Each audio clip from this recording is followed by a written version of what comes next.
Hello students, कैसे हैं आप सब लोग।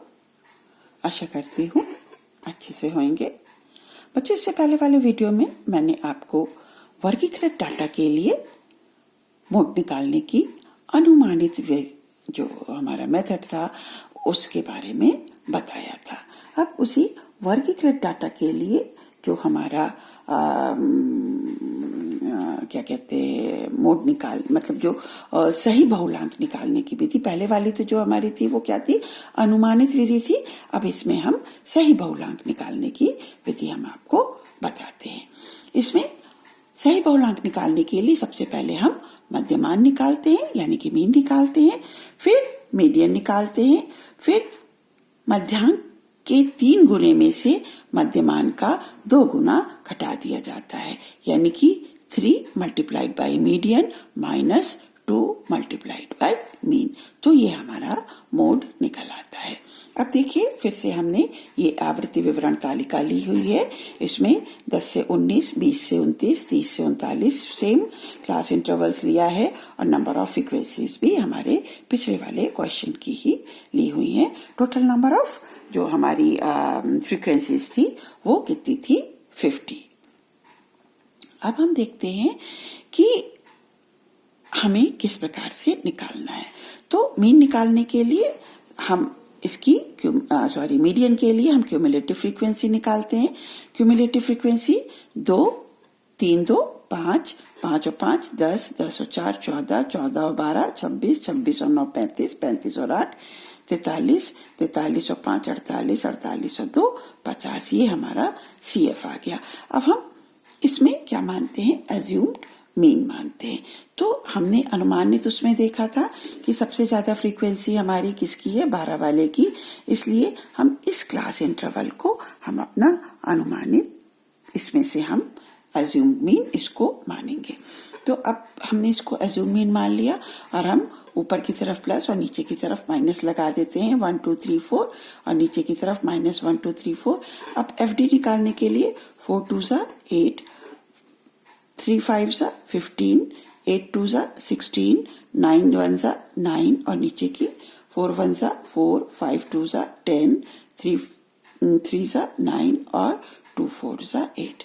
अब ये हम प्लस और माइनस को जोड़ लेते हैं, तो ये कितना आ जाता है, प्लस का 48 आ जाता है और ये माइनस का 31 आ जाता है। और सिग्मा FD की वैल्यू निकालते हैं तो ये कितनी आ जाती है, 17। अब सबसे पहले हम देखिए मीन निकालते हैं। मीन का फॉर्मूला हम सबको मालूम है, mean is equal to assumed mean sigma FD upon n into class interval. Mean की वैल्यू हमने क्या ली है, इसका जो हमारा मिड पॉइंट आ जाता है वो कितना हो जाएगा, 54.5। 50 प्लस 59 डिवाइडेड बाई 2, ये हो गया 54.5। ये इसका मिड पॉइंट आ गया। अब सिग्मा FD की वैल्यू कितनी आ गई, 17। ये हमने 17, n की वैल्यू 50 है, ये 10 है, इसको डिवाइड करा 17 डिवाइडेड बाई 5, इसको कैलकुलेट करेगा 3.4, यानी कि मीन की वैल्यू जो आ गई हमारी 57.9 आ गई। अब हम निकालते हैं मीडियन। मीडियन के लिए हमने फिर से वही वाला फॉर्मूला लिया है, L plus n/2 minus FB upon F into class interval. जो हमने जिस उसमें हमारा वो पढ़ रहा था वो क्या था, 50/59। तो इसमें इसकी लोअर लिमिट क्या हो जाएगी, 49.5। तो हमने लोअर लिमिट क्या ले ली, 49.5। n/2 हमारा कितना हो गया, 50/2। FB यानी कि जिस ग्रुप में हमारा ये पढ़ रहा है अज्यूम मीन, या जिस ग्रुप में हमारा मोड पढ़ रहा है मीडियन, उससे पहले वाले ग्रुप की टोटल, यानी कि जो हमारी क्यूमुलेटिव फ्रीक्वेंसी है ये कितनी है, 14। तो FB की वैल्यू हमारी कितनी आ गई, 14। फ्रीक्वेंसी उसी ग्रुप की फ्रीक्वेंसी 50 और 59 वाले ग्रुप की फ्रीक्वेंसी कितनी है, 12। ये हमारी 12 और क्लास इंटरवल 10। इसको 49.5 प्लस ये आपने काट दिया, 2 5 10, 2 6 12, 11 55/6, ये आ गया आपका 49.5 प्लस 9.17 58.67। अब सिंपल हम इसका जो फॉर्मूला है 3 into median minus 2 into mean, 3 into median 3 multiplied by 58.67 जो वैल्यू हमारी यहाँ आई है, और 2 इंटू 57.9 जो कि हमारा मीन आया था, ये कैलकुलेट करके जो हमारा मोड आ गया, ये कितना आ गया 60.21। ये मेथड थोड़ा सा हमारा लंबा हो जाता है और इसको अलग से निकालने के भी कुछ सूत्र हैं जो कि हम देखते हैं, जिसके द्वारा हम बिना मीन या मीडियन निकाले सीधे मोड निकाल सकते हैं। तो mode is equal to L plus F1 minus F0 divided by 2 into F1 minus F0 minus F2 into class interval. और दूसरा फॉर्मूला क्या है, mode is equal to L plus F2 divided by F0 plus F2 into class interval. अब ये क्या है, जहां पर L जो है बहुलांक वर्ग की शुद्ध निम्न सीमा। बहुलांक वर्ग हमारा कौन सा था, 50 और 54 वाला, जो मैक्सिमम रेपिटेशन यहाँ पे हुआ है, 12 फ्रीक्वेंसी है, मैक्सिमम फ्रीक्वेंसी 12 है, यानी कि ये वाला है। तो इसकी मिनिमम लिमिट कितनी हो गई 49.5। तो इसकी L जो हो गया वो कितना हो गया 49.5। F0 बहुलांक वर्ग से पूर्व के वर्ग की आवृत्ति, यानी जो हमारा बहुलांक वर्ग है ना, बहुलांक वर्ग कौन सा है, ये वाला। इससे पूर्व का वर्ग कौन सा है, 40 और 49 वाला।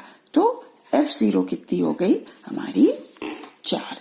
इसमें इसकी वैल्यू 4 दी है, इस वाले वर्ग की जो है ये इसकी फ्रीक्वेंसी कितनी हो गई 4। F1 बहुलांक वर्ग की आवृत्ति 12 और F2 बहुलांक वर्ग के तुरंत बाद वाले वर्ग की आवृत्ति। तो तुरंत बाद वाला वर्ग जो है वो क्या है 9। तो ये इसकी आवृत्ति हो गई, यानी कि अब हम इसको फॉर्मूले में रख लेंगे। देखिए L is equal to F1 minus F0। F1 की वैल्यू 12 और F0 की value 4, 2 multiplied by F1 12 minus 4 minus 9। तो आप इसको 12 माइनस 4 इज इक्वल टू 8 और 12 टू ज़ा 24, 24 माइनस 9 और 4 13, ये आपका 49.5 plus 8 upon 11 into 10। 80 divided by 11, ये क्या आ गया 49.5 प्लस 7.27 यानी कि 56.77। अब हम इसी को दूसरे वाले सूत्र से भी निकाल के देखते हैं कि दूसरा वाला सूत्र हमारा क्या है, L plus F2 upon F0 plus F2 into class interval. Lower limit 49.5 है, F2 की वैल्यू हमारी कितनी है 9, F0 की वैल्यू 4, अगेन F2 की वैल्यू 9। तो 9 4 13 और 9 10 90। 13 डिवाइडेड बाई 90 डिवाइडेड बाई 13 कितना गया 49.5 प्लस 6.492, तो 56.42, यानी कि बहुत ही जो दोनों में डिफरेंस है बहुत ही नेग्लिजिबल डिफरेंस है। 56.77 आया है, 56.42 आया है। जब केवल बहुलांक ही ज्ञात करना होता है तो हम उपरोक्त सूत्र का प्रयोग करना ही अधिक उपयोगी रहता है, क्योंकि पहली विधि में यदि भूलवश मीन या मीडियन में से कोई भी एक गलत हो जाता है तो बहुलांक का मान अपने आप ही गलत हो जाएगा। तो नॉर्मली हम इन वाले सूत्रों को प्रयोग में लाते हैं। मीन मीडियन वाले से थोड़ा सा हमारा लंबा पड़ जाता है। या अगर डायरेक्टली आपको मीन और मीडियन दे रखा हो तब बहुलांक पूछा हो, तब तो आप सिंपल उसको 3 multiplied by median minus 2 multiplied by mean करके सिंपल तरीके से निकाल सकते हैं। लेकिन अगर आपको क्लास इंटरवल करके ग्रुप डाटा दिया हो तब आपको इन वाले सूत्र का प्रयोग करना ही ज्यादा बेनिफिशियल रहता है। ओके, आशा करती हूँ आपको ये समझ में आ गया होगा। Okay, thank you. Take care. Bye-bye.